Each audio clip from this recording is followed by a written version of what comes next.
Good morning students. We were going through chapter number 2, Principles of Management.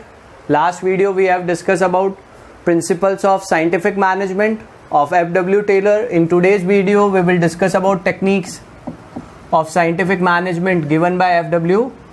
Taylor. ठीक है, सबसे पहला इन्होंने दिया बेटा फंक्शनल फॉरमैनशिप. सबसे पहली चीज, what do you mean by foreman? तो foreman is the lowest level of management. Foreman जो है उसको अपन सुपरवाइजर भी कहते हैं. तो मैनेजमेंट का सबसे नीचे का जो लेवल है उसमें शामिल होता है कौन? Foreman. Foreman is a person which connect the management and worker.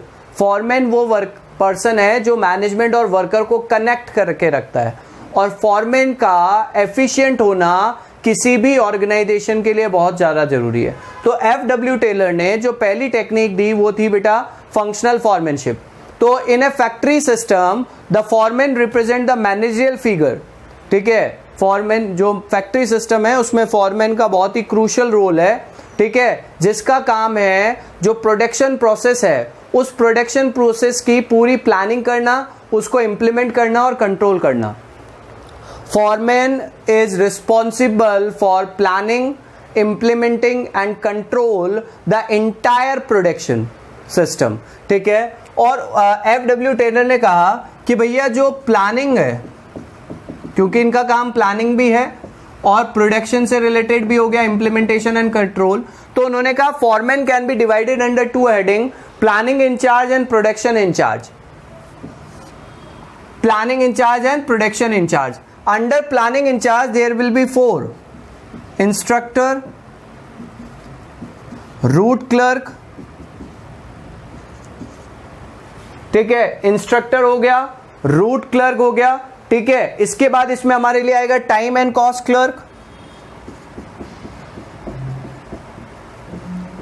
And fourth जो आता है बेटा वो हमारे लिए आएगा इसमें डिसिप्लिनरियर. ठीक है, फोर्थ जो हमारे लिए यहां पे आएगा बेटा वो आएगा डिसिप्लिनरियर. जबकि प्रोडक्शन इंचार्ज में 4 आएंगे. पहला आएगा speed boss, gang boss, repair boss और इंस्पेक्टर. देखो, in a factory system the foreman play a very vital role. Foreman is responsible for planning, implementing and controlling the entire production process. According to F.W. Taylor, there are certain qualities which are required to be in a foreman, and it is difficult to find out all qualities in a single person. So he suggested that the work can be divided under 2 heading, planning in charge and production in charge. 2 foremen हो गए major, planning incharge और production incharge. Under planning in charge there will be 4 person: instructor which provide the instruction that how the work has to be executed, route clerk which decide flow of material कि भैया raw material कैसे जाएगा, finish goods कैसे travel करेगा, वो कौन decide करेगा? Instructor. Time and cost clerk prepare the time and cost sheet कि कितने टाइम में और कितनी कॉस्ट में काम पूरा होना चाहिए. And disciplinarian ensure the discipline in the organisation. Disciplinarian का काम क्या है बेटा? क्या चेक करना बेटा? डिसिप्लिन चेक करना. ठीक है, वापस समझना. Under planning incharge there are 4 person. पहला हो गया instructor which provide the instruction. Second हो गया route clerk that decide the flow of material. Time and cost clerk which decide the time and cost sheet. Fourth हो गया डिसिप्लिनरियर. अब इधर production in charge में जो 4 आते हैं बेटा उनका काम क्या है? Speed boss which ensures timely completion of work. जो ये देखेगा कि टाइम पे वर्क पूरा हो रहा है या नहीं हो रहा है. Gang boss which maintain the machines और tools in workable condition. And repair boss अगर मशीन्स टूल्स में खराब हो गया तो उसको रिपेयर करने का काम करेगा. जो गैंग बॉस है उसका काम तो हो गया क्या बेटा? मेंटेनेंस से रिलेटेड हो गया. ठीक है, clear. Making the machines and tools ready for working. और अगर खराब हो गया तो कौन करेगा? Repair boss. और इंस्पेक्टर क्या करेगा? Check the quality of product. बहुत इंपॉर्टेंट टॉपिक है बेटा। तो पहला टेक्निक क्या हुआ, functional foremanship. Foreman plays a very vital role in factory system. Foreman is a managerial figure which connect management and workers together. It is very important for planning, implementing and controlling the entire production process. F.W. Taylor suggests there are certain qualities to be there in a foreman, but it is quite difficult to find out all qualities in a single person. So he suggests that worker work must be supervised by 8 supervisors divided under 2 heading: planning in charge and production in charge.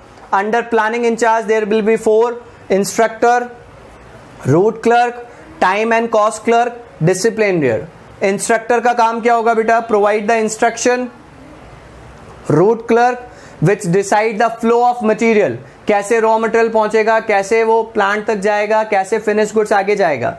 Time and cost clerk prepare the time and cost sheet, कितने time में और कितने लागत में, कितनी cost में काम पूरा होना चाहिए.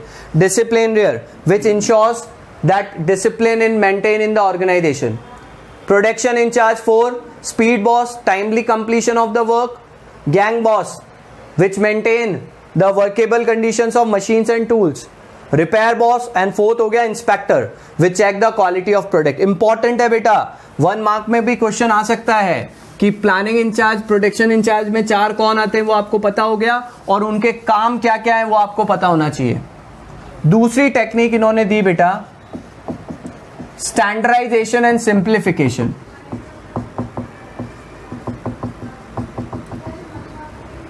Standardisation simply means process of setting the standard for every business activity. Standardization simply means setting the standard for every business activity. These standards are the benchmark against which performance will be measured. Standardization का मतलब है organisation की हर activity के लिए standard set करना, और ये standard जो हैं वो एक बेंचमार्क के रूप में काम करेंगे जिसके अगेंस्ट में परफॉर्मेंस को क्या किया जाएगा, मेजर किया जाएगा. और स्टैंडर्डाइजेशन का मेन पर्पस होता है क्या, कि जो भी प्रोडक्ट बने वो एक जैसा बने. मान लो एक कंपनी है, साबुन बना रही है, उसका वेट है 100 ग्राम. अब उसकी फिक्स उन्होंने क्या कर रखी है, साइज फिक्स की हुई है कि इतने सेंटीमीटर ऊंचा होना चाहिए, इतने सेंटीमीटर उसकी विड्थ होनी चाहिए, हाइट होनी चाहिए. तो ये जो है ये क्या हो गया, स्टैंडर्डाइजेशन हो गया. तो standardisation is a process of setting the standard for each and every production activity. Standard set work as a benchmark for measuring the performance. ठीक है, ऑब्जेक्टिव क्या है स्टैंडर्डाइजेशन के, पहला ये इंश्योर करना कि जो भी प्रोडक्ट बनेगा, ठीक है, वो एक जैसा बनेगा, उसकी एक जैसी कैरेक्टरिस्टिक होगी. दूसरा सबसे इंपॉर्टेंट है to maintain interchangeability. Interchangeability of product, इससे रिलेटेड क्वेश्चन 2-3 बार आया हुआ बेटा. मार्कर है ये, अब ये जो कंपनी मार्कर बना रही है वो सारे मार्कर एक जैसे होंगे. ये अब मैं इस मार्कर की जगह, मान लो ये सेम है, इसकी जगह ये रख दूं या इसकी ये जगह रख दूं तो आप आइडेंटिफाई नहीं कर पाओगे. कारण क्या है, क्योंकि ये स्टैंडर्ड है, एक जैसे हैं. तो स्टैंडर्डाइजेशन का मतलब यही है. ऑब्जेक्टिव क्या है कि प्रोडक्ट की इंटरचेंजेबिलिटी बनाना, कि भैया एक की जगह दूसरा, दूसरे की जगह वो भी रख दिया तो कोई फर्क नहीं पड़ा. कारण क्योंकि सारे प्रोडक्ट एक जैसे हैं. और वो किसकी वजह से पॉसिबल हो पाया बेटा, स्टैंडर्डाइजेशन की वजह से पॉसिबल हो गया. ठीक है बेटा, to maintain the quality of product is also है ऑब्जेक्टिव ऑफ स्टैंडर्डाइजेशन. तो मेजर ये 3 ऑब्जेक्टिव हो गए. क्या हो गए स्टैंडर्डाइजेशन का ऑब्जेक्टिव, पहला तो कि भैया जो भी प्रोडक्ट बने वो एक जैसा बने. दूसरा कि प्रोडक्ट की इंटरचेंजेबिलिटी बनी जा सके. तीसरा जो क्वालिटी है मटेरियल वगैरह की उसको मेंटेन कर सके. और सिंप्लीफिकेशन का क्या मतलब है बेटा, सिंप्लीफिकेशन सिंपली मीन्स जो अननेसेसरी एलिमेंट्स है, अननेसेसरी प्रोडक्शन प्रोसेस के जो पार्ट हैं उन स्टेप्स को आइडेंटिफाई करना और हटाना. That is part of simplification, कि काम को करना आसान बनाना. What do you mean by simplification, simplify करना मतलब क्या होता है, आसान करना. तो सिंप्लीफिकेशन सिंपली मीन्स जो भैया प्रोसेस है उसके जो अननेसेसरी पार्ट हैं, अननेसेसरी चीजें हैं, उनको हटा दो ताकि प्रोसेस को आसानी से कर सकें. एक कंपनी है 5 प्रोडक्ट बना रही है, एक प्रोडक्ट बिकता ही नहीं फिर भी बनाती आ रही है. सिंप्लीफिकेशन मतलब उसको आइडेंटिफाई करना और उसको हटाना ताकि बाकी बचे काम पे कंपनी क्या कर सके, फोकस कर सके. तो सेकंड टॉपिक क्या हुआ बेटा, standardisation and simplification. I hope it is clear. Third one is method study. ये क्या कहता है बेटा, आगे भी अपन पढ़ चुके हैं, there are various methods of doing the task but best method can be only one. तो according to F.W. Taylor, various method should be analysed, should be identified, should be analyzed and best method should be selected ताकि काम अच्छे से हो सके.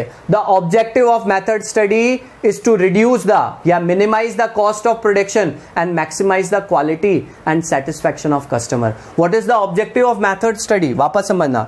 सबसे पहली चीज, method study का मतलब क्या है? तो भैया काम को करने के बहुत सारे मेथड हो सकते हैं, अलग अलग तरीके हो सकते हैं, बट F.W. टेलर ने कहा कि भैया बेस्ट तरीका सिर्फ एक ही हो सकता है. तो इन्होंने कहा कि जो वेरियस मेथड्स हैं उनको आइडेंटिफाई करो, भैया ये तरीका हो सकता है, उन तरीकों को एनालाइज करो, क्या फायदा है क्या नुकसान है, और जो बेस्ट मेथड है उसको सेलेक्ट करो, क्योंकि बेस्ट मेथड सिर्फ एक ही हो सकता है. और इसका ऑब्जेक्टिव क्या है, जो कॉस्ट ऑफ प्रोडक्शन है उसको मिनिमाइज करना, और जो क्वालिटी है और जो कस्टमर सेटिस्फैक्शन है उसको इंक्रीज करना, मैक्सिमाइज करना. तो what is the objective of method studies? To minimise the cost of production and maximise the quality and satisfaction of customer. Is it clear what do mean by method study? There can be various methods of production but best method can be only one. तो according to F.W. Taylor, various methods must be identified and analyzed and best method must be selected and implemented. The objective of method study is to minimize the cost of production and maximize the customer satisfaction, ठीक है, and quality. Is it clear? Fourth इन्होंने दिया बेटा motion study. What do you mean by motion? Motion refers to body movements while performing the job, like lifting of the object, pulling the object, sitting. ठीक है, तो motion का मतलब होता है बॉडी मूवमेंट ऑफ वर्कर्स जब काम कर रहे हैं. अब motion means what? Motion study का मतलब क्या हुआ बेटा? Motion means what? Body movement of worker while performing the job. Motions can be, जो मोशन यहाँ पे अपन बात कर रहे हैं वो क्या हो सकते हैं? तो it can be productive, it can B unproductive और इट कैन बी इंसिडेंटल. ठीक है, समझ में आ रहा है? मोशन का मतलब क्या हुआ? Body movement of the workers. It can B क्या? प्रोडक्टिव हो सकते हैं, अनप्रोडक्टिव हो सकते हैं और इंसिडेंटल हो सकते हैं. तो मोशन स्टडी का मतलब है कि आप जो हैं वो ये देखो कि वर्कर के कौन से मूवमेंट अनप्रोडक्टिव हैं और उन मूवमेंट्स को एलिमिनेट करना ताकि वर्कर्स एफिशिएंसी को इंक्रीज किया जा सके. That is motion study. वापस समझना, मोशन मतलब क्या हो गया? Movement of workers. ठीक है, और मोशन स्टडी में अपन क्या कर रहे हैं बेटा कि काम को करते हुए जो अननेसेसरी अनप्रोडक्टिव मूवमेंट्स है उनको आइडेंटिफाई करना और एलिमिनेट करना. और Taylor used stop watch and various symbols and colours to identify different motions. ये 1 मार्क में आ सकता है. Taylor use the stop watch and various symbols and colours to identify the various motions, different motion. Motion study समझ में आया? Motion मतलब body movement of the worker. It can be productive, unproductive और incidental. तो F.W. Taylor ने कहा कि जो अनप्रोडक्टिव बॉडी मूवमेंट्स है, बॉडी मोशंस है, उनको आइडेंटिफाई करो, एलिमिनेट करो ताकि वर्कर एफिशिएंसी को बढ़ाया जा सके. Time study.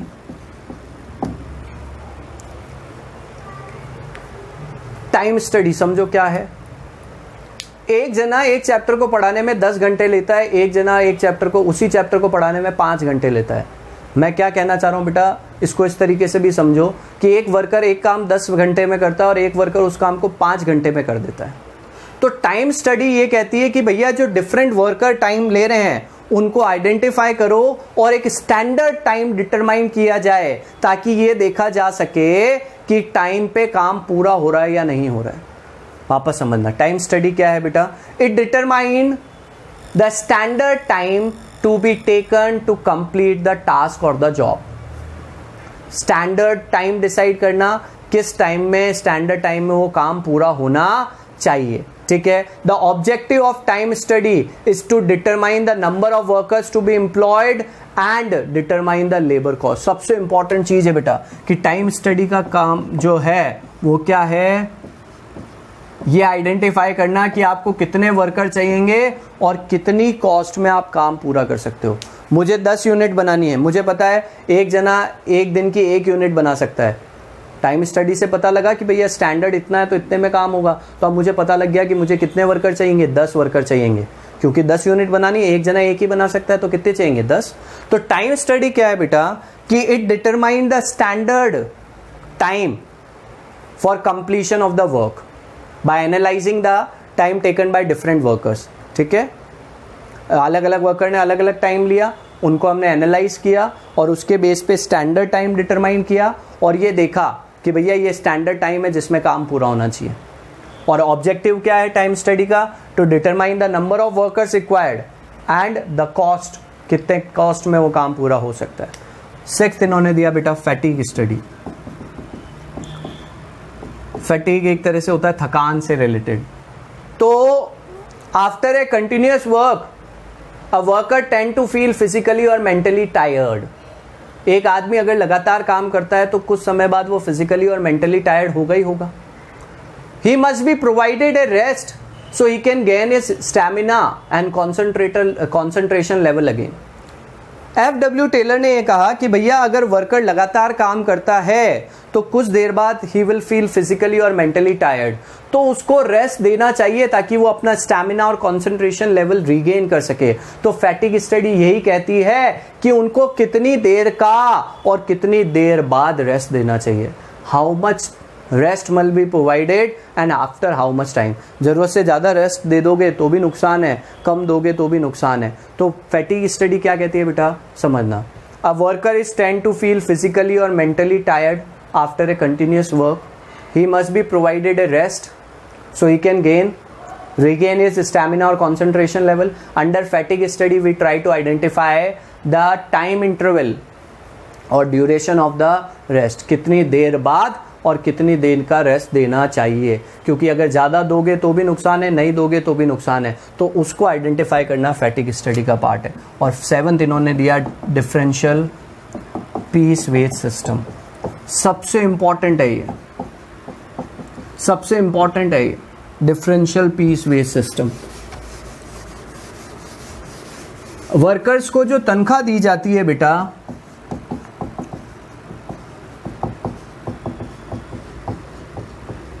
वो मंथली भी हो सकती है और एक काम के बेस पे भी हो सकती है।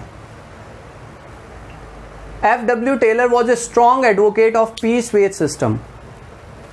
Strong advocate of piece wage system मतलब वो कहता था कि भैया वर्कर को टाइम के हिसाब से पैसा मत दो, वर्कर को काम के हिसाब से पैसा दो, जो जितनी यूनिट बनाए उसको उतनी सैलरी दो। ठीक है, Taylor was a strong advocate of piece wage system. Monthly मत दो उनको कि एक महीने का इतना देंगे, नहीं, हर पीस पे इतना देंगे ऐसा रखो। ठीक है, he want to differentiate between efficient and inefficient worker, और वो ये चाहते थे कि भैया एफिशिएंट और इनएफिशिएंट वर्कर में अंतर होना चाहिए। एफिशिएंट और इनएफिशिएंट वर्कर कैसे आइडेंटिफाई करो, तो उन्होंने ये कहा कि भैया आप पहले क्या सेट कर दो, स्टैंडर्ड। जो भी जना स्टैंडर्ड या उससे अबाउ बना रहा है वो क्या हो गया, एफिशिएंट, और जो बिलो स्टैंडर्ड बना रहा है वो आपके लिए क्या हो गया, इनएफिशिएंट हो गया। सीधी सी बात है। FW Taylor was a strong advocate of piece wage system.